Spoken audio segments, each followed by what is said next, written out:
ಆದ್ಮೇಲೆ ನಮಸ್ಕಾರ. ಇವತ್ತೆಷ್ಟು ಡೇಟು? 9 ಅಲ್ಲ, 10/2 ಫೆಬ್ರವರಿ 2024. ಮನೋಭಾವದ ಬಗ್ಗೆ ಮಾತಾಡೋದಕ್ಕೆ ನಾನು ಶಿಕ್ಷಕರ ಜೊತೆ ಇದ್ದೇನೆ. ಇಡೀ ಬಳ್ಳಾರಿ ಜಿಲ್ಲೆಯ ಶಿಕ್ಷಕರು ಬಳ್ಳಾರಿನಲ್ಲಿದ್ದೇವೆ. ಮೇಡಮ್, ನಿಮ್ಮ ಹೆಸರು ಹೇಳಿಕೊಂಡು ಮನೋಭಾವ ಅಂದರೆ ನಿಮ್ಗೆ ಏನು ಅನಿಸುತ್ತೆ ಅಥವಾ ನನಗೆ ಪ್ರಶ್ನೆ ಕೇಳ್ಬೋದು. ನಿಮಗೆ ಫಸ್ಟ್ ಪ್ರಿವಿಲೇಜ್ ಕೊಡ್ತಾ ಇದ್ದೀನಿ, ಚಪ್ಪಾಳೆ. ಎಲ್ರಿಗೂ ನಮಸ್ಕಾರ. ನನ್ನ ಹೆಸರು ಹೊನ್ನೂರ್ಬಿ ಅಂತ. ನಾನು ಶಿಕ್ಷಕಿಯಾಗಿ ಕೆಲಸ ಮಾಡ್ತಾ ಇದ್ದೀನಿ. ಸರ್ಕಾರಿ ಹಿರಿಯ ಪ್ರಾಥಮಿಕ ಶಾಲೆ ಕರಿಮಾರಿಮ್ಮ ಕಾಲೋನಿ ಶಾಲೆಯಲ್ಲಿ ವರ್ಕ್ ಮಾಡ್ತಾ ಇದ್ದೀನಿ. ಈಗ ಸರ್ ಕೇಳ್ತಾ ಇದ್ದಾರೆ ಮನೋಭಾವ ಅದ್ರ ಬಗ್ಗೆ ನಾನು ಪ್ರಶ್ನೆ ಮಾಡಬೇಕು ಸರ್. ಪ್ರಶ್ನೆ ಮಾಡಬೇಕು ಅಥವಾ ಉತ್ತರ ನಿಮ್ಮ ಅನಿಸಿಕೆ ಹೇಳಿ. ಮನೋಭಾವ ಅಂದರೆ ನಮ್ಮದೇ ಆದಂಥ ಒಂದು ಸ್ವಂತ ವಿಷಯಗಳು. ಎಲ್ರಿಗೂ ಒಂದು ಭಾವನೆ ಅಂತ ಇರುತ್ತೆ. ಆ ಭಾವನೆಯನ್ನು ವ್ಯಕ್ತಪಡಿಸ್ತೀವಿ. ಅದನ್ನು ನನ್ನ ಮನೋಭಾವ ಅಂತ ಹೇಳಿ, ನನ್ನ ವ್ಯಕ್ತಿತ್ವ ಅಥವಾ ನನ್ನ ಮನೋಭಾವ, ನಾನು ಇರೋದು ಹೀಗೆ, ಸಮಾಜದಲ್ಲಿ ನಾನು ಏನನ್ನು ಕಲ್ತಿರ್ತೀನೋ ಅದನ್ನು ನನ್ನ ವರ್ತನೆಯಲ್ಲಿ ಹೊರಗಡೆ ಹಾಕ್ತೀನಿ. ಅದನ್ನೇ ನನ್ನ ಮನೋಭಾವ ಅಂತ ಹೇಳಿ. ತುಂಬ ಚೆನ್ನಾಗಿ ಹೇಳೋರು. ಅಲ್ಲಂದ್ರೆ ಮನಸ್ಸಿಗೆ ಬರುವ ಭಾವನೆಗಳನ್ನ ವರ್ತನೆಯ ರೂಪದಲ್ಲಿ ಹೊರ ಹಾಕುತ್ತೇವೆ.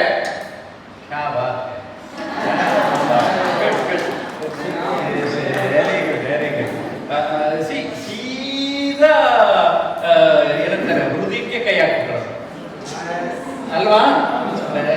ಇರೋದನ್ನ ನೇರವಾಗಿ ಹೇಳಿದ್ದಾರೆ. ಆದರೂ ನಮ್ಮ ಜೊತೆ ಇನ್ನೂ ಇದ್ದಾರೆ. ಇವರು ಎಲ್ಲ ಒಳ್ಳೊಳ್ಳೆ ಟೀಚರ್ಸು ಏನೇನು ಹೇಳ್ತಾರೆ ನೋಡೋಣ. I am happy with their answer. ಅವರು ಆನ್ಸರ್ ಚೆನ್ನಾಗಿ ಹೇಳಿದ್ದಾರೆ. ಈಗ ಇವರು ತುಂಬ ಆಕ್ಟಿವ್ ಆಗಿದ್ರು, ಇನ್ಸ್ಟಾಗ್ರಾಮಿಗೆ ಪೋಸ್ಟ್ ಮಾಡೋಕೆ ರೆಡಿ ಆಗ್ತಾ ಇದ್ರು. ಏನು ಹೇಳ್ತಾರೆ ಟೀಚರ್ ನೋಡೋಣ. ಎಲ್ಲರಿಗೂ ನಮಸ್ಕಾರ. ನನ್ನ ಹೆಸರು ರಾಧಾಕಿ ಅಂತ. ನಾನು ಸರ್ಕಾರಿ ಪ್ರೌಢಶಾಲೆ ಬಂಡೇಟಿಯಲ್ಲಿ ಕನ್ನಡ ಶಿಕ್ಷಕಿಯಾಗಿ ಕೆಲಸ ಮಾಡ್ತಿದ್ದೀನಿ. ನಾನು ಇಲ್ಲಿ ಹೇಳೋದಕ್ಕೆ ಬಂದಿಲ್ಲ, ಸರ್ನ ಒಂದು ಪ್ರಶ್ನೆ ಕೇಳೋದಕ್ಕೆ ಬಂದಿದ್ದೀನಿ. ಯದ್ಭಾವ ತದ್ಭವತಿ ಅಂತಾರೆ. ಹೆಂಗೆ ಮನಸ್ಸಿರುತ್ತೋ ಹಂಗೆ ನಮಗೆಲ್ಲ ಆಗುತ್ತೆ. ಅದು ಸತ್ಯ ಅನಿಸುತ್ತೆ. 100%. ನೀವು ತುಂಬ ಒಳ್ಳೆಯ ವ್ಯಕ್ತಿ ಎಂದು ನೀವು ಭಾವಿಸಿಕೊಂಡು ಒಳ್ಳೆಯತನವನ್ನು ನೀವು ಮಾಡಿದರೆ ನೀವು 100% ಒಳ್ಳೆಯವರಾಗಿಯೇ ಆಗುತ್ತೀರಿ. ನನ್ನ ಅನುಭವಕ್ಕೆ ಬಂದಿದೆ. ನೀವೆಲ್ಲ ಉತ್ತಮ ಶಿಕ್ಷಕಿ. ನೀವು ಕನ್ನಡ ಶಿಕ್ಷಕಿ, ಇಡೀ ಕರ್ನಾಟಕದಲ್ಲಿ ನಂಬರ್ 1 ಶಿಕ್ಷಕಿ ನಾನು ಆಗಬೇಕು ಎಂದು ನೀವು ಭಾವಿಸಿದರೆ, ಬಯಸಿದರೆ ನೀವು ಹಾಗೆ ಆಗುತ್ತೀರಿ. ಏನ್ರಿ? ಬನ್ನಿ. ನಮಗೆ ನಾವೇ ಗ್ರೇಟ್ ಅನ್ಕೋಬೇಕು. ನಾವು ಮಾಡ್ತಾ ಇರೋ ಕೆಲಸನೇ ಬೊಂಬಾಟ್ ಅನ್ಕೋಬೇಕು. ಅದು ಸರಿ ಹೋಗ್ತದೆ. ಓಕೆ. ಎಲ್ಲರಿಗೂ ನಮಸ್ಕಾರ. ನನ್ನ ಹೆಸರು ಲಕ್ಷ್ಮೀದೇವಿ. ಆಂಗ್ಲ ಪ್ರೌಢಶಾಲೆ ಅಂದರೆ ಹಿರಿಯ ಶಾಲೆಯಲ್ಲಿ ನಾನು ಶಿಕ್ಷಕಿಯಾಗಿ ಕೆಲಸ ಮಾಡ್ತಾ ಇದ್ದೀನಿ. ಮನೋಭಾವ ಅಂತ ಹೇಳ್ಬಿಟ್ಟು ಸರ್ ಕೇಳಿದ್ರು. ಅದು ಸುದೀರ್ಘವಾದ ವಿಷಯ ಅಂತ ನನಗೆ ಅನಿಸುತ್ತೆ. ಯಾಕಂದರೆ ಪ್ರತಿಯೊಂದು ಜೀವಿಗಳಲ್ಲಿ ಮಾನವ ಅನ್ನೋದು ಉತ್ತಮ ವ್ಯಕ್ತಿತ್ವವನ್ನು ವಿಕಸನೆ ಹೊಂದಿದಂತಹ ಜೀವಿ ಮನುಷ್ಯರು. ಸೊ ಭಾವನೆಗಳನ್ನು ಪ್ರಾಣಿಗಳು ವ್ಯಕ್ತಪಡಿಸ್ತವೆ ಅಲ್ಪ ಸ್ವಲ್ಪ.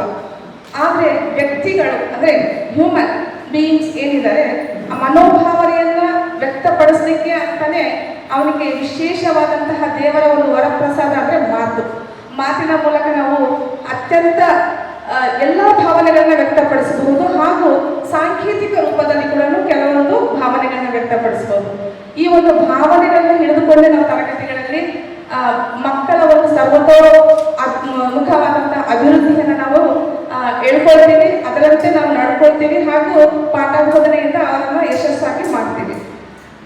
ಈ ರೀತಿಯಾಗಿ ಭಾವನೆಗಳು ಬಾಡಿ ಲ್ಯಾಂಗ್ವೇಜ್ ಇಲ್ಲ, ಅದ್ರ ಬಗ್ಗೆ ಇನ್ನೊಂದು ಸ್ವಲ್ಪ ಎಕ್ಸ್ಪ್ಲೈನ್ ನೀವು ಹೇಳಿದ್ರಿ. ಭಾವನೆಗಳು ಅಂದರೆ ಮನೋಭಾವ ಅಂತ ಹೇಳಿದ್ರು. ಸೊ ಮನಸ್ಸಿನಲ್ಲಿರುವಂತಹ ಭಾವನೆಗಳನ್ನ ವ್ಯಕ್ತಪಡಿಸುವುದು ಅದು ಮಾತಿನ ಮೂಲಕವಾದರೂ ಆಗಬಹುದು ಅಥವಾ ಸಾಂಕೇತಿಕ ಅಂದರೆ ಸನ್ನೆಗಳು ಬಾಡಿ ಲ್ಯಾಂಗ್ವೇಜ್ ಅಂತಾರೆ, ಇಂಗ್ಲಿಷ್ನಲ್ಲಿ ಗೆಸ್ಚರ್ಸ್ ಅಂತ ಹೇಳ್ತೀವಿ ನಾವು. ಅವುಗಳನ್ನ ನಾವು ವ್ಯಕ್ತಪಡಿಸೋ ಮೂಲಕನೂ ನಾವು ಮಾಡ್ತೀವಿ. ಇವಾಗ ಸರ್ ಅವರು ಸುಮಾರು ಸಲ ಗೆಸ್ಚರ್ಸ್ನಲ್ಲೇ ನಮಗೆ ಕಂಟ್ರೋಲ್ ಮಾಡ್ತಾ ಇದ್ರು. ಹೀಗೆ ನೋಡಬೇಡಿ ಅಂತ ಹೇಳ್ಬಿಟ್ಟು ಅದನ್ನ ನಾವು ಅರ್ಥ ಮಾಡ್ಕೊಳ್ತೀವಿ. ಹೌದಾ? ಪ್ರಾಣಿಗಳು ಅರ್ಥ ಮಾಡ್ಕೊಳ್ತವೆ ಗೆಸ್ಚರ್ಸ್ನ. ಬಟ್ ನಾವು ಎರಡೂ ರೀತಿಯಲ್ಲಿ ಬಳಸ್ತೀವಿ ಅನ್ನೋದು ನಮಗೆ ಸುದೈವ ಅಲ್ವಾ? ಮನುಷ್ಯ ಮುಖ್ಯವಾಗಿ ಸಂಘಜೀವಿ. ಅವನು ಸೋಷಲೈಸೇಷನ್ ಸೋಷಲ್ ಬಿಟ್ಟರೆ ಅವನಿಗೆ ಬೇರೆ ವಿಧಿ ಇಲ್ಲ. ಒಬ್ಬಟ್ಟಿಯಾಗಿ ಬದುಕಲಾರ. ಸೊ ಅದಕ್ಕೆ ನಮಗೆ ಭಾವನೆಗಳು ಬೇಕೇ ಬೇಕಾಗುತ್ತೆ ಅಲ್ವಾ. ಇವಾಗ ನೋಡಿ ಒಂದು ಹಾಡು ಹೇಳಿದ್ರು, ಆ ಹಾಡಲ್ಲಿ ಎಷ್ಟು ಚೆನ್ನಾಗಿದೆ. ಒಳಿತು ಮಾಡೋ ಮನುಷ್ಯ, ನಾವಿರೋದು 3 ದಿವಸ. ಅದು ಭಾವನೆ ನೋಡಿ ಹೆಂಗಿದೆ, ಅದನ್ನ ಒಂದೊಂದು ಸಾಲು ನಮ್ಗೆ ಆ ಫೀಲಿಂಗ್ಸ್ ತೆಗೆದುಕೊಂಡು ಹೋಗುತ್ತೆ ಅಲ್ವಾ. ಇದೇ ಬೇಕಾಗಿತ್ತು ನನಗೆ. Thank you sir. Thank you, very good. ಇವತ್ತು ನಾವು 2ನೇ ವಿಷಯದಲ್ಲಿ ಇದರ ಬಗ್ಗೆ ಸ್ವಲ್ಪ ಜಾಸ್ತಿ ಮಾತಾಡ್ತಾ ಇದ್ದೇನೆ, ಎಸ್ಪೆಷಲಿ ಕಮ್ಯುನಿಕೇಶನ್ ರಿಲೇಟೆಡ್. ಮೇಡಮ್ ಅದನ್ನು ಪ್ರಸ್ತಾಪ ಮಾಡಿದ್ದಾರೆ. Very good. ಅದರ ಅರ್ಥ ನಾವು ಹೊರ ಹಾಕೋದು ಕಮ್ಯುನಿಕೇಶನ್ ಮೂಲಕ ಹೆಚ್ಚು ಹೊರ ಹಾಕ್ತೇವೆ. ಅದು ಸರಿ ಇದ್ದರೆ ನಾವು ಸರಿ ಇರುತ್ತೇವೆ, ನಮ್ಮ ಬದುಕು ಚೆನ್ನಾಗಿರುತ್ತದೆ ಅಂತ ಒಳ್ಳೆ ಮೆಸೇಜ್ ಕೊಟ್ಟಾರೆ. Okay, yes sir. ಸರ್ ನಮಸ್ತೆ ಸರ್. ನಮಸ್ತೆ. ನನ್ನ ಹೆಸರು ರಾಜು ಅಂತ. ಮನೋಭಾವ, ಭಾವನೆ ಅಂದರೆ ಮನಸ್ಸು ಮತ್ತು ಆತ್ಮದ ಚಟುವಟಿಕೆ. ಇದು ಮನೋಭಾವನೆ ಅಂದರೆ ಭಾವನೆ ಮತ್ತು ಮನಸ್ಸಿನ ಮಧ್ಯೆ ಇರ್ತಕ್ಕಂಥ ಚಟುವಟಿಕೆ. ಇದರ ಮೂಲಕ ವರ್ತನೆಗಳು ಹೊರಬರ್ತವೆ. ನಾವು ಶಿಕ್ಷಣ ಕ್ಷೇತ್ರದಲ್ಲಿರುವುದರಿಂದ, ಕಲಿಸುವವರಾಗಿರುವುದರಿಂದ ಮಕ್ಕಳಲ್ಲಿ ಭಿನ್ನವಾಗಿರ್ತಕ್ಕಂತಹ ಮನೋಭಾವಗಳು ಇರ್ತದೆ. ಅದನ್ನು ಗುರುತಿಸಬೇಕು. ಅವರಲ್ಲಿರ್ತಕ್ಕಂಥ ಭಿನ್ನ ಮನೋಭಾವಗಳನ್ನು ನಾವು ಯಶಸ್ಸನ್ನು ಕಾಣಬೇಕಾದ್ರೆ ನಮ್ಮ ಪಾಠದ ಕಡೆಗೆ ಸೆಳೆಬೇಕು. ಸೆಳೆದಾಗ ಮಾತ್ರ ಪಾಠ ಯಶಸ್ಸು ಕಾಣಿಸ್ತದೆ ಅಂತಕ್ಕಂಥದ್ದು ನನ್ನ ಅಭಿಪ್ರಾಯ. ನಿಮಗೊಂದು ಪ್ರಶ್ನೆ ಸರ್. ನೀವು ತುಂಬಾ 25 ವರ್ಷಗಳ ಕಾಲ ಸುದೀರ್ಘವಾಗಿ ಶಿಕ್ಷಣ ಕ್ಷೇತ್ರ ಇರಬಹುದು, ಯುವ ಜನಾಂಗ ಇರಬಹುದು, ಸಮಾಜ ಇರಬಹುದು, ಇದರಲ್ಲಿ ಸಾಧಕರನ್ನ ಪರಿಚಯಿಸುವಂತಹ ಕ್ಷೇತ್ರ ಇರಬಹುದು, ಮಾಧ್ಯಮ ಕ್ಷೇತ್ರದಲ್ಲಿ ಕೆಲಸ ಮಾಡಿದ್ದೀರಿ, ಹಲವಾರು ತರಬೇತಿ ಕೊಟ್ಟಿದ್ದೀರಿ. ಪ್ರತಿ ವ್ಯಕ್ತಿ ಕೂಡ ಭಿನ್ನ, ಪ್ರತಿ ವ್ಯಕ್ತಿಯ ಭಾವನೆಗಳು ಭಿನ್ನ, ಅವರ ಮನೋಭಾವನೆಗಳು ಕೂಡ ಭಿನ್ನ. ಇಂತಹ ಸಂದರ್ಭದಲ್ಲಿ ಸಾವಿರಾರು ವಿದ್ಯಾರ್ಥಿಗಳು ತರಬೇತಿಯಲ್ಲಿ ಇರ್ತಾರೆ, ಸಾವಿರಾರು ಶಿಕ್ಷಕರ ತರಬೇತಿ ಪ್ರಶಿಕ್ಷಣಾರ್ಥಿಗಳಾಗಿ ಬಂದಿರ್ತಾರೆ. ಅವರ ಎಲ್ಲ ಮನೋಭಾವಗಳನ್ನ ನಿಮ್ಮ ತರಬೇತಿಯ ಮುಖ್ಯ ಉದ್ದೇಶದ ಕಡೆಗೆ ಸೆಳೆಯುವಲ್ಲಿ ಯಶಸ್ಸನ್ನ ಹೇಗೆ ಗಳಿಸ್ತೀರಿ ಸರ್? ನೀವು ಇಷ್ಟು ಹೆಸರು ಗಳಿಸ್ಲಿಕ್ಕೆ ಹೇಗೆ ಸಾಧ್ಯ? ಬರ್ತಾ ಫಸ್ಟ್ ನಾವು ನಮ್ಮನ್ನು ಅರ್ಥ ಮಾಡ್ಕೊಳ್ತಾ ಇದ್ರೆ ಇನ್ನೊಬ್ಬರನ್ನ ಅರ್ಥ ಮಾಡ್ಕೊಳ್ಳೋದಕ್ಕೆ ಸಾಧ್ಯ ಆಗುತ್ತೆ.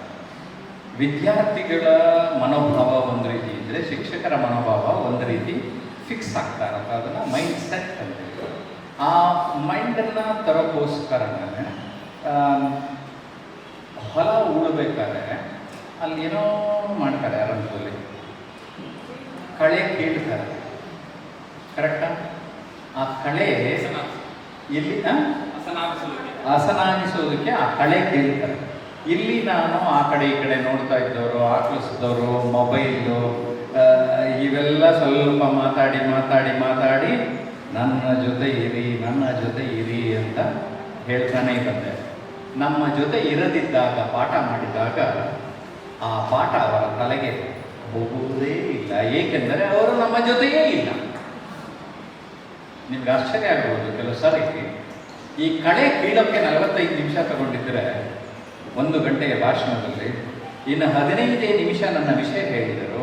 ಆ 15 ನಿಮಿಷ ನಾಟುವ ಹಾಗೆ ನಾವು ಮಾಡಬೇಕಾಗ್ತದೆ. ಸಸಿ ಅದನ್ನು ಹಾಕಬೇಕಾಗ್ತದೆ. ಬಿಕಾಸ್ ನಾವಲ್ಲಿ ಏನಾಗ್ತಾ ಇರ್ತದೆ ಅಂದರೆ ಇಲ್ಲಿ ಪ್ರಾಬ್ಲಮ್ ಇರೋದು. ಇತ್ತೀಚೆಗೆ ಒಂದು ಸೆಷನ್ ಅಟೆಂಡ್ ಮಾಡಿದ್ರು ಒಂದು ಕಂಪ್ನಿ. ಅವರು 2ನೇ ಸರಿ 3ನೇ ಸರಿ ನನ್ನ ಟ್ರೈನಿಂಗ್ ಸೇಮ್ ಪೀಪಲ್ ಅಟೆಂಡ್ ಮಾಡಿದ್ರು. ಸೀದಾ ನಾನು ವಿಷಯಕ್ಕೆ ಕೊಟ್ಟರು, ಏನು ಅಡಿಷನಲ್ ಏನು ಮಾಡಲಿಲ್ಲ, ಸೀದಾ ವಿಷಯಕ್ಕೆ ಹೋದೆ. ಅವ್ರ ಬಾಸ್ಗೆ ಮೆಸೇಜ್ ಕೂಡ ಆಗ್ತದೆ. ಅವರೊಂದು ರೀತಿ ನೆಕ್ಸ್ಟ್ ಲೆವೆಲ್ಗೆ, ಇಂಟೆಲೆಕ್ಚುಯಲ್ ಲೆವೆಲ್ಗೆ ಹೋಗಿದ್ದಾರೆ. ನನಗೆ ಖುಷಿ ಆಯಿತು ಅಂತ ಗುಡ್ ಅಂತ ಥಮ್ಸಪ್ ಹಾಕಿದ್ರು. ಒಂದು ಕಂಪ್ನಿ ಓನರು, 1200 ಜನ ಸ್ಟಾಫ್ ಇದ್ದಾರೆ. ಆ 1200ನ್ನ ಮ್ಯಾನೇಜ್ ಮಾಡುವ 34 ಜನಕ್ಕೆ ನಾನು ಪಾಠ ಮಾಡಿದ್ದೆ. ಅವರಿಗೆ 3ನೇ ಸರಿ 4ನೇ ಸರಿ ಮಾಡಿದ್ರು. ಆರಂಭಿಕ ಹಂತದಲ್ಲಿ ನಾನು 2 ಟ್ರೈನಿಂಗಲ್ಲಿ ಅವರು ನನ್ನ ಜೊತೆ ಇರೋದಕ್ಕೆ ನಾನು ಅರ್ಥ ಆಗೋಯ್ತು ಅವ್ರಿಗೆ. ಜೊತೆಗೆ ಅವ್ರ ವಿಷಯ ನಾನು ಮಾತಾಡಿದ್ದು ಕಳೆದ ವಾರ ಅಷ್ಟೇ ವಿಡಿಯೋಗಳು ಪೋಸ್ಟ್ ಮಾಡಿದ್ದೇನೆ, ನೋಡ್ಬೋದು. ನಂದನಾ ಪ್ಯಾಲೇಸ್ ಅಂತ ಒಂದು ರೆಸ್ಟೋರೆಂಟ್, ಚೈನೀಸ್ ರೆಸ್ಟೋರೆಂಟ್, ಅದರ ಸೀನಿಯರ್ಸ್ಗೆ ಅವ್ರ ಜೊತೆನೇ ಇದೇ ಥರ ಇರಿಸ್ಕೊಂಡು ಮಾತಾಡ್ಸಿದ್ದೆ. ಅವ್ರಿಗೆ ಮೈಂಡ್ ಅನ್ನೋ ವಿಷಯ ಕೊಟ್ಟಿದ್ದೆ. ನೀವೊಂದು ಆ ವಿಡಿಯೋ ಯೂಟ್ಯೂಬ್ನಲ್ಲಿ ಗಮನಿಸಿ, ನಿಮಗೆ ಕಂಫರ್ಟಬಲ್. ನಾನು ರೆಕಾರ್ಡ್ ಮಾಡೋದು ಆ ಉದ್ದೇಶದಿಂದಾನೆ. ಸೊ ದಟ್ ನಾನು ಬೇರೆ ಕಡೆ ಹೋದಾಗಲೂ ಹೇಗೆ ಜನ ವರ್ತಿಸ್ತಾರೆ ಅಂತ. So straight directly to the topic. Because ಒಂದು ಸರಿ ನಾನು ಹಿಂಗೆ ಅನ್ನ ಬೆಂದಿದೆ ಅಂದರೆ ಒಂದು ನಗಲು ನೋಡ್ತೀವಲ್ಲ, ಆ ಥರ ಅಲ್ಲಿ ನೋಡಿದ ತಕ್ಷಣನೇ ಅವರು 100% follow active vibrant. Good morning ಅಂದರೆ ಬಿಡಿ, ಗುಡ್ ಮಾರ್ನಿಂಗ್ ಅಂದರೆ ಎಲ್ಲರೂ ವೈಬ್ರೇಷನ್ ಗೊತ್ತಾಗ್ತದೆ, ಅದನ್ನು ಸೆನ್ಸ್ ಮಾಡ್ಕೋಬೇಕು. ಅದು ಸೆನ್ಸ್ ಬರ್ತಾ ಬರ್ತಾ gradually will come to know. ನನಗೀಗ ಹೋದ ವಾರ ಅಲ್ಲಿ ಹೆಬ್ಬಾಳ ಗೌರ್ಮೆಂಟ್ ಹೈಸ್ಕೂಲ್ಗೆ ಒಂದು ಆಶ್ರಮದವರು ಸ್ಪಾನ್ಸರ್ ಮಾಡಿ ಕೇಳಿ ಕಳಿಸಿದ್ರು. ನನಗೆ ಅನಿಸಿತ್ತು ಹೈಸ್ಕೂಲ್ ಮಕ್ಕಳು ಸಾರ್ ಪ್ರಿನ್ಸಿಪಲ್ ಎಲ್ಲ ಹೇಳ್ಕೊಂಡು ಹೋದ್ರು, ಸಾರ್ ಏನಿಲ್ಲ ಮಕ್ಕಳು ಇಲ್ಲಿ ಸರಿಯಿಲ್ಲ ಹಾಗೆ ಹೀಗೆ ಅಂತ. 5 ನಿಮಿಷದಲ್ಲಿ ನನ್ನ ಜೊತೆ ಬಂದ್ಬಿಟ್ರು. ನಾನು ಅವ್ರ ಕ್ಲಾಸ್ನಲ್ಲಿ ಬಿಡೋದು ಬೇಕಾಗಿರಲಿಲ್ಲ ಆ ಮಕ್ಕಳಿಗೆ. ಕೊನೆಗೆ ಇನ್ನೊಂದು ಹೈಸ್ಕೂಲ್ಗೆ ಹೋದೆ, ಯಾರು ಸ್ಪಾನ್ಸರ್ ಮಾಡಿದ್ರು ಆ ಹೈಸ್ಕೂಲ್ಗೆ. ಅವರೆಲ್ಲ ಬರೀ ಹುಡುಗಿರು ನಗ್ನಗ್ತಾ ಇದ್ರು, ಲಕ್ಕ ಹೊಳಿತಾ ಇದ್ರು. ಕಂಪ್ಲೀಟ್ ನಾನು ಆ ವಿಡಿಯೋ ಪೋಸ್ಟ್ ಮಾಡಿದ್ದೀನಿ, ಒಂದು 5 ನಿಮಿಷ ನೋಡ್ರಿ, ಹೋದ ವಾರ ಅಷ್ಟೇ ಪೋಸ್ಟ್ ಮಾಡಿದ್ದೀನಿ. ಬರೀ ಮಾತಾಡಿಸಿ ಫಸ್ಟ್ ಟೈಮ್ ಕಾಮಿಡಿ ಟಚ್ ಕೊಟ್ಕೊಂಡು ಅವ್ರನ್ನೆಲ್ಲ ಕಾಲು ಎಳ್ಕೊಂಡು ಏನು ನಮ್ತರ ಆಹಾ ನೋಡು ಅವ್ರು ಹಿಂಗಿದ್ದಾಳೆ ಹಿಂಗಿದ್ದಾಳೆ ಈ ಥರ ತಮಾಷೆ ಮಾಡ್ಕೊಂಡು ಅವ್ರನ್ನೆಲ್ಲ ನನ್ನ ಕಡೆ ತಗೊಂಡೆ. ಅವರೆಲ್ಲ ಫುಲ್ಲು ನನ್ನ ಜೊತೆ ಇದ್ರು. ಅವ್ರ ಮನೆಯವ್ರು ಯಾರೋ ಆಟ ಆಡಿಸ್ತಾ ಇದ್ದಾರೆ ಅನ್ನೋ ಥರ ಬಾಯ್ಬಿಟ್ಟು ಓಪನ್ ಆಗಿ ಹಂಗಲ್ಲ ಹಿಂಗೆ ಫುಲ್ಲು ಓಪನ್ ಆಗಿ ಮಾತಾಡಿದ್ರು. ಸೊ ಅದು ತುಂಬ ಮುಖ್ಯ ಆಗುತ್ತೆ.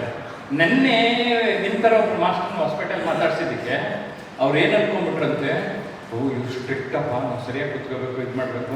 ಫಸ್ಟ್ ಒಂದು 5 ನಿಮಿಷ ನಿಮ್ಮ ಥರನೇ ಆಡಿದ್ರಲ್ಲ, ಹಂಗೆಲ್ಲ ಹೇಳಿದ್ದಕ್ಕೆ ಹಂಗೆ ಅನ್ಕೊಂಬಿಟ್ರಂತೆ. ಆಮೇಲೆ ಸಾರ್ ನೀವು ಇಷ್ಟು ಫ್ರೆಂಡ್ಲಿ ಆಗಿರ್ತೀರಿ ಅಂತ ನಮಗೆ ಆಮೇಲೆ ಗೊತ್ತಾಯ್ತು. ಈಗ ನನ್ನ ಉದ್ದೇಶ ಅದೆಲ್ಲ ಹೇಳೋದಿಲ್ಲ. ನನ್ನ ಪ್ರಕಾರ it is a waste of time for me. Are you getting my point? ಅವೆಲ್ಲ ಸರಿಯಾಗಿ ಕೂತ್ಕೊಳ್ರಿ, ಹಾಕಿಸ್ಕೊಳ್ರಿ. According to me it is waste of time. ನನಗೆ ನಿಜ ಹೇಳ್ತೀನಿ, ಅದು ಇಷ್ಟ ಇಲ್ಲ. ಬಟ್ ಆದರೆ ನನ್ನ ಜೊತೆಗೆ ತಗೊಳಕ್ ಮಾಡಲೇಬೇಕಲ್ಲ ನಾನು. ಸೊ ನಾನೀಗ ಕಲ್ಯಾಣ ಕರ್ನಾಟಕಕ್ಕೆ ಒಂದು ರೌಂಡ್ ಬರ್ತಾ ಇದ್ದೀನಿ. ಅದರಲ್ಲಿ ಕೆಲವು ಜಿಲ್ಲೆಗೆ ಮುಂಚೆ ಬಂದಿದ್ದೆ. ಫಾರ್ ಎಕ್ಸಾಂಪಲ್ ಇಲ್ಲಿ ನಿರೂಪಣಾ ಕೌಶಲ್ಯದ ಬಗ್ಗೆ ದುಡ್ಡು ಕೊಟ್ಟು 10 ವರ್ಷದಿಂದ 1,000 ಕೊಟ್ಟು 25 ಜನ ಅಟೆಂಡ್ ಮಾಡಿದ್ರು. 25-30 ಜನ. ಓಕೆ, ಒಬ್ಬರು ಮಂಜುನಾಥ್ ಅಂತ ಆರ್ಗನೈಸ್ ಮಾಡಿದ್ರು. ಇನ್ನೊಂದು ಕಾಲೇಜಲ್ಲಿ ಅವ್ರು ಗೆಸ್ಟ್ ಫ್ಯಾಕಲ್ಟಿ. ಅದು ನೆನಪಾಗುತ್ತೆ ಯಾವ್ಯಾವ ಊರಿಗೆ ಹೋದಾಗ. ಮನೆಗೆ ಒಂಚೂರು ನಾನೇನು ಸ್ಟಡಿ ಮಾಡ್ತಾ ಇರ್ತೀನಿ ಅಂದರೆ ಅಲ್ಲಿ ಜನರ ಮನಸ್ಥಿತಿಯನ್ನು ಗಮನಿಸ್ತಾ ಇರ್ತೇನೆ. ಬಟ್ ಒಟ್ಟಾರೆ ನನಗೆ ಗೊತ್ತಾಗಿರೋದು ಇಡೀ ಪ್ರಪಂಚದಲ್ಲಿ ಮನುಷ್ಯನೇ. ನಾನು ಹ್ಯಾಂಡಲ್ ಮಾಡ್ತಾ ಇರೋದು ಮನುಷ್ಯರ ಜೊತೆ. ಕರೆಕ್ಟಾ? ಇದು ಅರ್ಥ ಆಗೋಯ್ತು ನನಗೆ. ಒಬ್ಬರು ಮದನಪಲ್ಲಿ ಆಂಧ್ರ ಕರ್ಕೊಂಡೋದ್ರು. ಕ್ಲಾಸ್ ಮಾಡ್ತಾ ನನ್ನ ಬಾಡಿ ಜ್ವರ ಜಾಸ್ತಿ ಆಗ್ತಾ ಇದೆ. 2 ಅವರ್ಸ್ ಮಾಡಿ ಆಮೇಲೆ ನಾನು ಮಧ್ಯಾಹ್ನ ಕ್ಲಾಸ್ ಮಾಡೋಕ್ಕೆ ಆಗಲಿಲ್ಲ. ನನ್ನ ಲೈಫಲ್ಲಿ ಫಸ್ಟ್ ಟೈಮ್ ಆ ಥರ ಜ್ವರ ಬಂದ್ಬಿಟ್ಟು ಫುಲ್ ಹೆವಿ ಫೀವರ್ ಬಂದು ಹೋಗಿ ರೂಮ್ ಮಲ್ಕೋಬೇಕಾಯ್ತು. ಆಮೇಲೆ ಬೆಂಗಳೂರಿಗೆ ಬರಬೇಕಾಯ್ತು. ಬಟ್ ಆ ದಿನ ಕೂಡ ನನಗೊಂದು ಸಂತೋಷದ ವಿಚಾರ ಏನಂದರೆ, ಆ ಜ್ವರದಲ್ಲಿಯೂ ಪಾಠ ಮಾಡಿದ್ದೀನಲ್ಲ, ಮಾಡ್ತಾ ಜ್ವರ ಜಾಸ್ತಿ ಆಗಿರೋದು. ಆ ಮದನಪಲ್ಲಿಯ 2 ಇಂಜಿನಿಯರಿಂಗ್ ಕಾಲೇಜ್ ವಿದ್ಯಾರ್ಥಿನಿಯರು ಈ ಥರ ಕರೆಸಿ ಮಾತನಾಡ್ತಾ ನಾನು ಖಾಲಿ ನಮಸ್ಕಾರ ಮಾಡ್ಕೊಂಡ್ಬಿಟ್ಟ. ಆಂಧ್ರಾಗ ಹೋಗಿರೋ ಫಸ್ಟ್ ಟೈಮು, ಸಿಂಪಲ್ ಇಂಗ್ಲೀಷು. ಅಂದರೆ ಅವ್ರ ಮನಸ್ಸಿಗೂ ನನ್ನ ನಾಟಕ ಸಾಧ್ಯ ಇದೆ ಅಂತ ಅರ್ಥ ಆಗುತ್ತಲ್ಲ. ಸೊ ಆಗ ಅರ್ಥ ಆಯಿತು, ನನ್ನ ಪ್ರಪಂಚದ ಯಾವುದೇ ಮೂಲೆಗೆ ಹೋದರೂ ನಾವು ಪಾಠ ಮಾಡಬಹುದು, ಅರ್ಥೈಸಬಹುದು. ಕೆಲವೊಂದು ಡಿಸಿಪ್ಲಿನಲ್ಲಿ ವೇರಿಯೇಷನ್ಸ್ ಇದೆ, ಒಂಚೂರು ಅರ್ಥ ಮಾಡಬೇಕು. ಸೊ ಅದು ಅರ್ಥ ಮಾಡಿಕೊಂಡ್ರೆ ನಾವು ಪಾಠನ ಚೆನ್ನಾಗಿ ಮಾಡ್ಬೋದು. ಓಕೆ, ಇವತ್ತು ಈಗ ಎಂತ ಹೇಗಿದ್ದಾರೆ ನೋಡಿ, ಹೇಗಿದ್ದಾರೆ ಎಲ್ಲರೂ ತಮ್ಮ ಕಡೆಗೆ ಗಮನ ನಿಮ್ಮ ಕಡೆ ಇದೆ. ಓಕೆ, ಏನು ಹೇಳ್ತಾ ಇದ್ದಾರೆ ಅಂತಕ್ಕಂಥದ್ದು ಜೊತೆಗೆ ಅವ್ರು ಮೇಡಮ್ ಹೇಳ್ಬಿಟ್ರು ಬಾಡಿ ಲ್ಯಾಂಗ್ವೇಜ್ ಅಂತ. ಬಾಡಿ ಲ್ಯಾಂಗ್ವೇಜ್ ನಾನು ಚೆನ್ನಾಗಿ ಬಳಸ್ತಾ ಇದ್ದೀನಂತೆ. ನನ್ನ ಬಾಡಿ ಲ್ಯಾಂಗ್ವೇಜ್ ನೋಡಿದ್ರೆ ಅವ್ರು ಸ್ವಲ್ಪ ಸರಿಯಾಗಿ ಕಾಣಿಸ್ತಾರೆ. So that's it. ಇನ್ಫ್ಯಾಕ್ಟ್ ಮಾತಿಗಿಂತ ಹೆಚ್ಚು ಮೋರ್ ಪವರ್ಫುಲ್. ಹಿಂಗೆ ಯಾರು ಹಿಂಗಂತ ಇಸ್ಬಿಟ್ಟಾರೆ, ಹಿಂಗಂದ್ರೆ ಹಿಂಗನ್ಸುತ್ತೆ, ಹೊಡೆದಂಗೆ ಅನ್ಸ್ಬಿಡುತ್ತಲ್ವ, ಇದ್ದೆ ಅಂತ ಅನ್ಬೋದಲ್ಲ. ಕರೆಕ್ಟಾ? ಮೈನರ್ ಥಿಂಗ್ಸ್ಗೆ ನಾವು ಗಮನ ಕೊಡಲ್ಲ ಅನ್ನೋದಕ್ಕೆ ಈ ಆಡಿಟೋರಿಯಮಲ್ಲಿ ನಡೆದೊಂದು ಘಟನೆ ಹೇಳಿದೆ. ಅದು ಹಾಕ್ಲಿಕ್ಕೆ ಬೇರೆ. ಈಗ ಒಬ್ಬರು ಲೆಕ್ಚರರು ಅಲ್ಲಿಂದ ಇಲ್ಲಿಗೆ ನಡ್ಕೊಂಬಂದರು. ಚಪ್ಪಲಿ ಪ್ರಾಬ್ಲಮ್ಮ ನಡೆಯೋ ಪ್ರಾಬ್ಲಮ್ಮ ಗೊತ್ತಿಲ್ಲ, ಅಲ್ಲಿಂದ ಸದ್ದು ಮಾಡ್ಕೊಂಡು ಬಂದರು. ಚೆಕ್ ಮಾಡ್ಕೊಳ್ಳಿ ಸರ್, ಚೆಕ್ ಮಾಡ್ಕೊಳ್ಳಿ. ನಾವೊಂದು ಚಪ್ಪಲಿ ಇದೆ, ಆದರೆ ಚಪ್ಪಲಿ ಹೇಗೆ ಒಂದು ನಡ್ಕೊಂಡು ಬರಬೇಕು. ಅಲ್ವಾ? ಅದನ್ನು ಜಾರಿಸಿಕೊಂಡು ಹಿಂಗಿಂಗೆ ಬರುವುದಲ್ಲ. Okay, all these things comes under our attitude. ನಾನು ಹೇಗೆ ನಡೆಯುತ್ತೇನೆ, ಹೇಗೆ ನುಡಿಯುತ್ತೇನೆ, ಎವ್ರಿಥಿಂಗ್ ಮ್ಯಾಟರ್ಸ್. ಹೇಗೆ ಕುಳಿತುಕೊಳ್ಳುತ್ತೇನೆ, ಹೇಗೆ ಉಡುಪು ಧರಿಸುತ್ತೇನೆ, ಪ್ರತಿ ಹಂತದಲ್ಲಿ ನಾನು ಹೇಗೆ ಕಾಣಿಸಿಕೊಳ್ಳುತ್ತೇನೆ, everything matters. Attitude determines your altitude. Attitude determines your altitude. ಒಬ್ಬ ಮನುಷ್ಯ ಉತ್ತುಂಗಕ್ಕೆ ಹೋಗೋದಕ್ಕೆ attitude place A very very important role ಅಂತ ನನಗೆ ಅರ್ಥ ಆಗಿದೆ. ಒಂದು ಇಂಜಿನಿಯರಿಂಗ್ ಕಾಲೇಜ್ ಪ್ರೊಫೆಸರ್ಸ್ ಟ್ರೈನಿಂಗ್ ಮಾಡ್ತಾ ಇದ್ದೆ. ಒಬ್ಬ ಪ್ರೊಫೆಸರ್ ಹೇಳಿದರು, ಒಬ್ಬ ಟಾಪ್ ರ್ಯಾಂಕ್ಗೆ ಒಂದು ಕಂಪ್ನಿಯವರು 50,000 ಸಂಬಳನ ಆಫರ್ ಮಾಡಿದ್ರೆ ಅಲ್ಲಿಯ ಕಾಲೇಜ್ ಲೀಡರ್ಗೆ 1.5 ಲಕ್ಷ ಒಂದು ತಿಂಗಳಿಗೆ ಆಫರ್ ಮಾಡೋದು. 1.5 ಲಕ್ಷ ತಗೊಳ್ಳೋನು ಆವ್ರೇಜ್ ಸ್ಟೂಡೆಂಟ್, ಮಾರ್ಕ್ಸ್ ಕಡಿಮೆ. ಬಟ್ ಅವರು ಆತನ ಆಟಿಟ್ಯೂಡ್ ನೋಡಿ ಕೆಲಸಕ್ಕೆ ತಗೊಂಡು ಫಸ್ಟ್ ರ್ಯಾಂಕ್ ಬಂದವನು 50,000, ಸ್ಕೂಲ್ ಕಾಲೇಜ್ ಲೀಡರ್ ಆಗಿದ್ದವನು 1.5 ಲಕ್ಷ ಆಫರ್ ಮಾಡೋದು. ನಾಲೆಡ್ಜ್ ಓನ್ಲಿ ಗೌರ್ಮೆಂಟ್ ಜಾಬ್ ತಗೊಳ್ಳೋಕ್ಕೆ ಹೆಲ್ಪ್ ಆಗ್ತಾ ಇದ್ದಾರೆ. ಸ್ಕಿಲ್ಸ್ ನಿಮ್ಮ ಫ್ಯಾಕ್ಟ್ರಿಗಳು, ಕಂಪನಿಗಳು ಅವೆಲ್ಲ ನೀವು ಈಗ ನಾನು ಡಿಗ್ರಿ ಕಾಲೇಜ್ಗೆ ಟ್ರೈನಿಂಗ್ ಮಾಡ್ತಾ ಇದ್ದಾಗ ಕೊನೆಯಲ್ಲಿ ಜಾಬ್ ಮೇಳ ಮಾಡೋರು. ಈ IT ಇವ್ರಿಗೆಲ್ಲ ಮಾಡ್ತಾ ಇರಲಿಲ್ಲ. ಯಾಕೆ ಅಂದರೆ ಸರ್ ಅವ್ರು ಕೊನೆ ಸೆಮಿಸ್ಟರ್ ಇರ್ತಾರಲ್ಲ ಸರ್, ಕಂಪ್ನಿಯವರೇ ಬಂದು ಆರಿಸ್ಕೊಂಡು ಹೊರಟಾಗ್ತಾರೆ.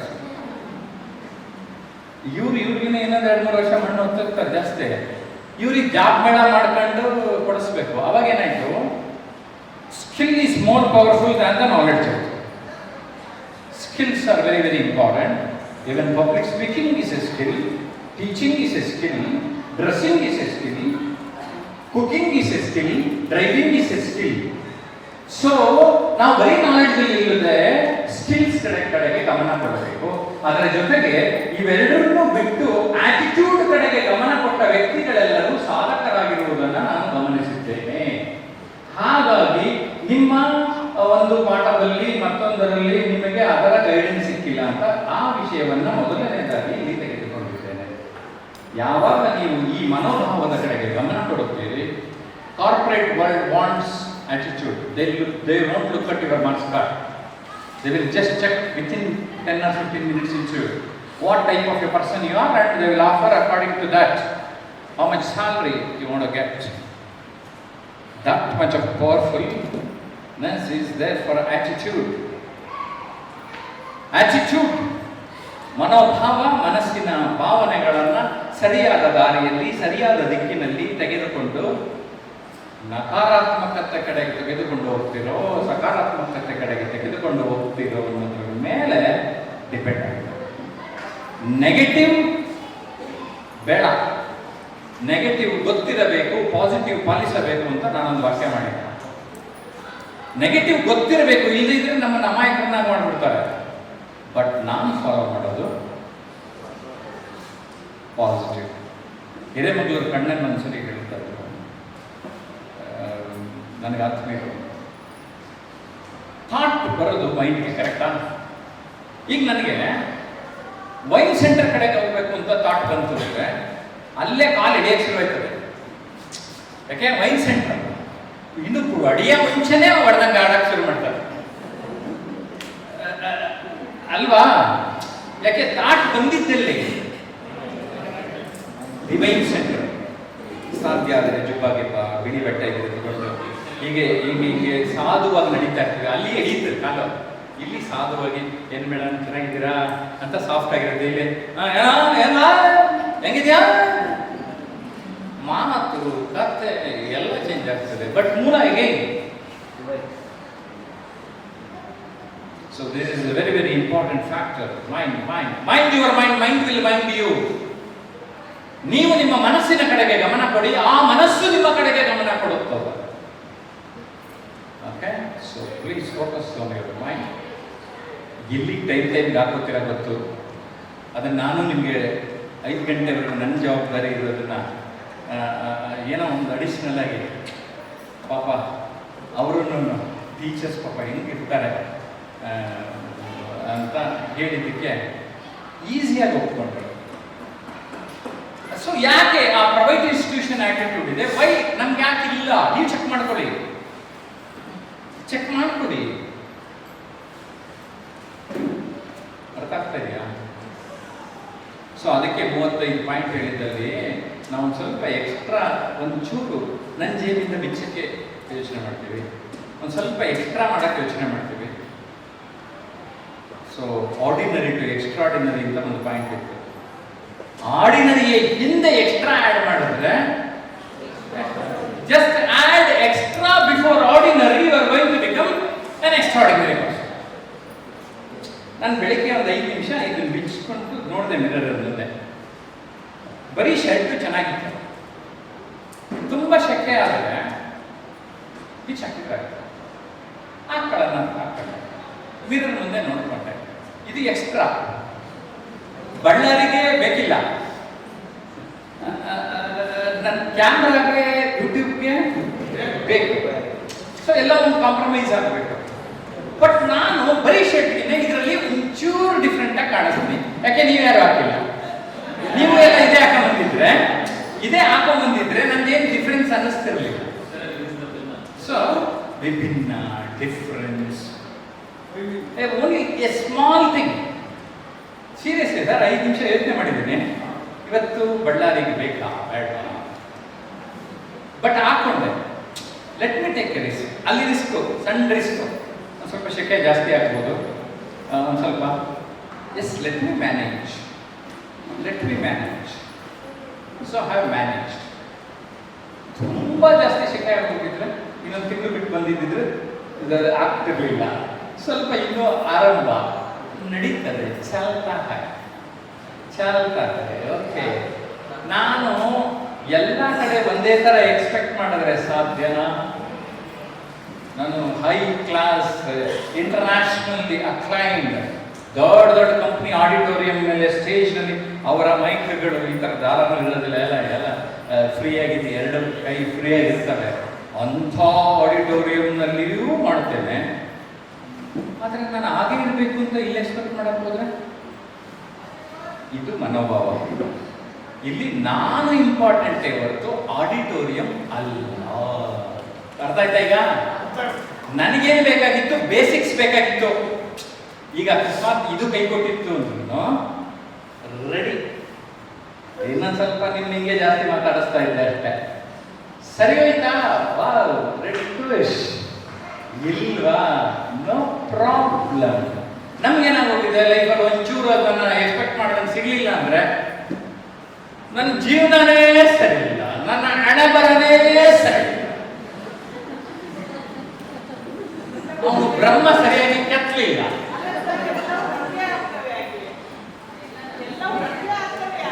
ನೀವು ಯು ಆರ್ ಮೋರ್ ಆಕ್ಟಿವ್ ಅಂತ ಇವ್ರು ಯಾರು ತಡ್ಕೊಳ್ಳಲ್ಲ. ಸಿ ಇವರು ಶಿ ಇಸ್ ಮೋರ್ ಆಕ್ಟಿವ್. ನೀವು ತಡ್ಕತ್ತೀರಿ. Very good. See how lively she takes ಅಂತ ಬರ್ತವೆ. ಮೇಡಮ್, ನಾನೀಗ ಪ್ರಾಬ್ಲಮ್ ಸಾಲ್ವಿಂಗ್ ಮೈಂಡ್ಸೆಟ್ ಬಗ್ಗೆನೇ ವಿಚಾರ ಈ ವರ್ಷ ಎಲ್ಲ ವಿಡಿಯೋ ಮಾಡಿ ಹಾಕ್ತಾ ಇದ್ದೀನಿ. ನನಗೀಗ ಅರ್ಥ ಆಗಿದೆ, ಯಾರು ಪ್ರಾಬ್ಲಮ್ಮು ಅಂತ ಅಂದ್ಕೊಂಡಿರೋದಿಲ್ಲ.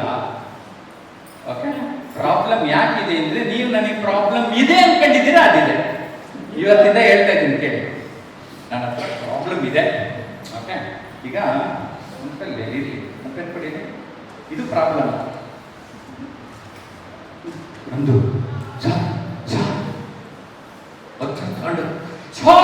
ಮುಂದೆ ಬರಬೇಕಂತ ಯಾರು ಇತ್ತಕ್ಕೆ. ಓಕೆ, ಈಗ ನಾನೇನು ಕಲ್ತಿದ್ದೀನಿ ಅಂತ ಪ್ರಾಬ್ಲಮ್ ಅಲ್ಲಿರ ಪ್ರಾಬ್ಲಮ್ ತಾನೆ. I know how to handle it. 720 degree, 360 degree ಅಲ್ಲ, 720 ಡಿಗ್ರಿ ಆ್ಯಂಗಲ್ ಇದೆ ನೋಡ್ತೇನೆ. ಅಲ್ಲೆಲ್ಲೋ ಒಂದು ಕೀಲಿಕೈ ಇರುತ್ತೆ. ಸಮಸ್ಯೆ ಬೀಗ, ಕೀಲಿಕೈ ಸೊಲ್ಯೂಷನ್. ಜಾಸ್ತಿ ಜನ ಏನು ಮಾಡ್ತಾರೆ ಅಂದರೆ ಸಮಸ್ಯೆನ ಹೈಲೈಟ್ ಮಾಡ್ಕೊತಾರೆ. ಹೋಗೋದು, ಸರ್ ನಂಗೆ ಆಗೋಯ್ತು ಸರ್, ನನಗೆ ಪ್ರಾಬ್ಲಮ್ ಆಗೋಯ್ತು ಸರ್. ಅವರು ಹೌದಾ, ಅಯ್ಯೋ ಪಾಪ, ಹಂಗೆ ಅನ್ನೋರು ಒಂದು ಸ್ವಲ್ಪ ಜನ ಇದ್ದಾರೆ. ಅಂಥವ್ರು ಸ್ಟಾಪ್ ಮಾಡಬೇಕು. ಅರ್ಥ ಆಗ್ತಾ ಇದೆ ಹೇಳ್ತಾರೆ, ಲಿಪ್ ಸಿಂಪತಿ ಅಂತೀವಿ. ಅವ್ರು ಎಷ್ಟು ದಿನ ಲಿಪ್ ಸಿಂಪತಿ ಅಂತಾರೆ ಮಾಡ್ತಾರೆ. 2ನೇ ಸರಿ ಹೋಗ್ತೀವಿ, 3ನೇ ಸರಿ ಹೌದಾ, ಬರಲಿ ಅಂತ ಇನ್ನೊಂದು ಯಾರ ಕರೆದ ಅವನ ಜೊತೆ ಮಾತಾಡ್ಕೊಂಡು ಕೂತ್ಕೋತಾರೆ ಇವನ್ ಮುಂದೆನೆ. ಹಂಗಮ್ಮ ಅರ್ಥ ಆಗ್ತಾ ಇದೆಯಾ? Don't be A part of the problem, B A part of the solution. You are all representing problems. Don't represent problems. You represent solutions, madam. ಇವತ್ತಿಂದ just focus on the solution. ನಾನು ಹೇಳ್ತಾ ಇದ್ದೀನಿ, 1 ದಿನದಲ್ಲಿ, 2 ದಿನದಲ್ಲಿ, 1 ತಿಂಗಳಲ್ಲಿ, 3 ತಿಂಗಳಲ್ಲಿ ಇಮಿಡಿಯೇಟ್ ಕೆಲವಾಗೋ ಸಾಧ್ಯತೆ ಇರ್ತದೆ. Just work towards solution. ನಿಮ್ಗಿರುವ ಈ ಬದುಕಿನಲ್ಲಿ ಇರುವ ಎಲ್ಲ ಸಮಸ್ಯೆಗಳು ಗಾಯ. ನನ್ನ ಮಾತೇ ನಂಬಿ ನೀವು, ಓಕೆ? ನೀವು ನಂಬ್ಕೊಂಡಿರೋ ಯಾರ್ಯಾರ ಇಲ್ಲೆಲ್ಲ ಅವರೇ ಹೆಂಗೆಂಗವ್ರೆ ಬರಲ್ಲ. But I am telling seriously, I am working, I have seen the achievers, they are all working towards their solutions. You work towards your solution, things will happen, okay? See, ನನಗೆ tea ಬೇಕಾಗಿತ್ತು. Government ಅವ್ರು ದುಡ್ಡು ಕೊಟ್ಟು ಕೊಡಿಸ್ತಾರ, ಆ principal ಕೊಡಿಸ್ತಾರ, ಬೇಕಿರಲಿಲ್ಲ. ಇವರಿಬ್ಬರು ಹೇಳಿದ ಕೇಳಿ, ನನಗೆ ಒಟ್ಟಿನಲ್ಲಿ ಟೀ ಬೇಕಿತ್ತು, ಟೀ ಸಿಕ್ತು. ನೆನ್ನೆ DDPA ಕರ್ಕೊಂಡು ಹೋಗಿದ್ರು, ಸಂತೋಷ. ನನಗೆ ಬೇಕಾಗಿರೋದು ultimate what? Tea. I got it, fine. B positive. Serious ಆಗಿ ನಾವೆಲ್ಲ ಪ್ರಾಬ್ಲಮ್ ಅಂದ್ಕೊಂಡಿದ್ದೀವಿ. ಆ್ಯಕ್ಚುಲಿ ಹೇಳ್ತೀನಿ, ನಿಮ್ಗೆ ಯಾವ್ದು ಪ್ರಾಬ್ಲಮ್ ಇಲ್ಲ. ನೀವು ಮಾಡ್ಕೊಂಡಿರೋ ಪ್ರಾಬ್ಲಮ್ಮೇ 90%. ನೋಡಿಬೇಕಾದ್ರೆ list ಮಾಡ್ಕೊಳ್ಳಿಬೇಕಾದ್ರೆ you have created your own problems. You have created your own problems and you have to give solution for that. So don't be a part of the problem, be a part of the solution. You are going to get the solution. ಇದು ನನಗೆ ಅರ್ಥ ಆಗ್ತಾ ಹೋಯ್ತು. ಅದಕ್ಕೆ problem solving mind set ಅಂತ topic decide ಮಾಡಿದೆ. 2 workshop ಮಾಡಿದೆ. ಒಂದು ಕಂಪ್ನಿಗೆ ಮಾಡಿದೆ, ಇನ್ನೊಂದು ನಾನು ಪಬ್ಲಿಕ್ ವರ್ಕ್ಶಾಪ್ ಮಾಡಿದೆ. ಒಂದು 7-8 ಜನ ನನ್ನ ಆನ್ಲೈನ್ ಕ್ಲಾಸ್ ಸ್ಟೂಡೆಂಟ್ಸು ಬೇರೆ ಬೇರೆ ಊರಿಂದ ಬಂದು ಬೆಂಗಳೂರಲ್ಲಿ ಪಾಠ ಕಲಿಸ್ಕೊಡೋದು. ಅವಾಗ ನನಗೆ ಅರ್ಥ ಆಗೋಯ್ತು, ಪ್ರಾಬ್ಲಮ್ನ ಅರ್ಥ ಮಾಡ್ಕೊಳ್ಳೋದು, ಸೊಲ್ಯೂಷನ್ ಅರ್ಥ ಮಾಡ್ಕೊಳ್ಳೋದು. ಈ ಮೈಂಡ್ ಬಗ್ಗೆ ಮಾತಾಡ್ತಾ ಇದ್ನಲ್ಲ, ಯಾಕೆ ಕನೆಕ್ಷನ್ ಆಯಿತು ಅಂತ ಹೇಳ್ತಾ ಇದ್ದೀನಿ. ಈ ಮೈಂಡನ್ನು ಸೆಟ್ ಮಾಡ್ಕೊಳ್ಳೋದಂಗೆ ನಾವು ರಾಂಗ್ ಸೆಟ್ಟಿಂಗ್ ಮಾಡ್ಕೊಂಡಿರ್ತೀವಿ. ಈಗ ಹಳೆ TV ಚಾನಲ್, ದೂರದರ್ಶನ್ ಚಾನಲ್ಗೆ ಒಂದು ಆ್ಯಂಟೆನಾ ಬರ್ತಾ ಇದೆ. ಒಬ್ಬರನ್ನ ಮನೆ ಮೇಲೆ ಕಳಿಸ್ತಾ ಇದೆ. ಮನೆ ಮೇಲೆ ಕಳಿಸ್ಬಿಟ್ಟು, ತಿರ್ಗ್ಸ ಆ ಕಡೆ, ಒಂಚೂರು ಎಡಗಡೆ ತಿರ್ಗ್ಸ, ಒಂಚೂರು ಬಲಗಡೆ ತಿರ್ಗ್ಸ, ಬಂತು ಪಿಕ್ಚರ್. ನೀವು ಈ ಮೈಂಡ್ ಸೆಟ್ ಮಾಡ್ಕೋಬೇಕಾಗಿದೆ. ಈಗ ಅರ್ಥ ಆಗ್ತಾ ಇದೆಯಾ? ನೀವು ಪ್ರಾಬ್ಲಮ್ ಎಲ್ಲಿದೆಯೋ ಅಲ್ಲಿ ಬಿಟ್ಟು ಎಲ್ಲೆಲ್ಲೋ ಸೆಟ್ ಮಾಡ್ಕೊಂಡ್ರೆ, ಒಬ್ಬ ಮನೆ ಒಳಗಡೆ ಒಂದು ಚಿನ್ನದ ರಿಂಗ್ ಕಳೆದೋಯ್ತಿದೆ. ಅಲ್ಲಿ ಮನೆ ಲೈಟ್ ಇರಲಿಲ್ಲಂತೆ, ಬೀದಿಲಿ ಬಂದು ಹುಡುಕ್ತಾ ಇದ್ದಾರೆ. ಎಲ್ಲಿ ಕಳ್ಕೊಂಡ್ರು ಅಲ್ಲೇ ಹುಡುಕ್ಬೇಕಲ್ಲ. ಈಗ ಅರ್ಥ ಆಯ್ತಾ? ನಿಮ್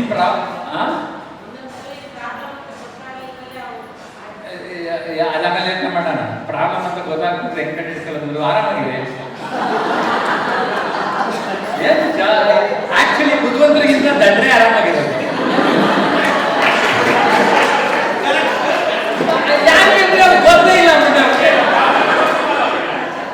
ಹಂಗೆ ಬೇಡ ಜಾಸ್ತಿ. ಈಗ ನನಗೆ ಓದ್ತಾ ತಿಳ್ಕೊಳ್ತಾ ಎಂಥ ಖರಾಬ್ಗಳಿದ್ದಾರೆ, ಎಂಥ ಕಲಿಗಳಿದ್ದಾರೆ, ಎಂಥ ಕಳ್ಳೆ ಹಾಕ್ತವ್ರೆ. ಎಲ್ಲವೂ ಗೊತ್ತಿದ್ದು ಗೊತ್ತಿಲ್ಲದ ಹಾಗೆ ಸಾಧುವಿನ ರೀತಿಯಲ್ಲಿ ಪಾಪ ಇಂಥವರೆಲ್ಲ ಇದ್ದಾರೆ. ಅವರಲ್ಲಿ ಬಿಡಿ, ನೀವು ಪಾಸಿಟಿವ್ ಆಗಿರಿ, ನೀವು ನಿಮ್ಮ ಜೀವನ ಕಂಡುಕೊಳ್ಳಿ ಅಂತ ಹೇಳ್ತಾ ಇದ್ದೀವಿ. Got it? Very clear. So problem ಇರೋದು ಈ ಮೈಂಡನ್ನು ಸೆಟ್ ಮಾಡಿಕೊಳ್ಳುವುದರಲ್ಲಿ. ನೀವು ಫೋಕಸ್ ಲೈಕ್ ಪ್ರಾಬ್ಲಮ್ಸ್ ಕಡೆಗೆ ಹಾಕಿದ್ರೆ, ಸೊಲ್ಯೂಷನ್ ಕಡೆಗೆ ಹಾಕಿ ನೀವು ನನ್ನನ್ನು ಆರಾಧಿಸ್ಬಿಡ್ತೀರ. ನಾನೇನಾದ್ರು ಆಶ್ರಮ ಮಾಡೋದು ಬಂದು ಸೇರ್ಕೊಂಡ್ಬಿಡ್ತೀರ. ಯಾಕೆ ಅಂದರೆ ನೀವು 1 ವರ್ಷದಲ್ಲಿ ಎಲ್ಲ problem solve. Seriously take any problem, ಒಂದು ಸೊಲ್ಯೂಷನ್ ಅಂತ ಇರುತ್ತಾ? Yes no, yes bar no, ಅರ್ಧ ಅಥವಾ ಏನೂ ಇಲ್ಲ, ಸುಮ್ಮನೆ ಏನೋ ಅಷ್ಟೇ. ಇಲ್ಲಂದ್ರೆ ಯಾರಾದಕ್ಕೂ ಸಿಗ್ತದೆ. ನನಗೆ ಈ 4 ಆಬ್ಜೆಕ್ಟಿವ್ ಟೈಪ್ ಕೊಟ್ಟಾಗ ಕಂಡುಕೊಳ್ಳಿ. ನೀವು ಇರುವ ಇದೇ ಭೂಮಿ, ಇದೇ ಊರು, ಅದೇ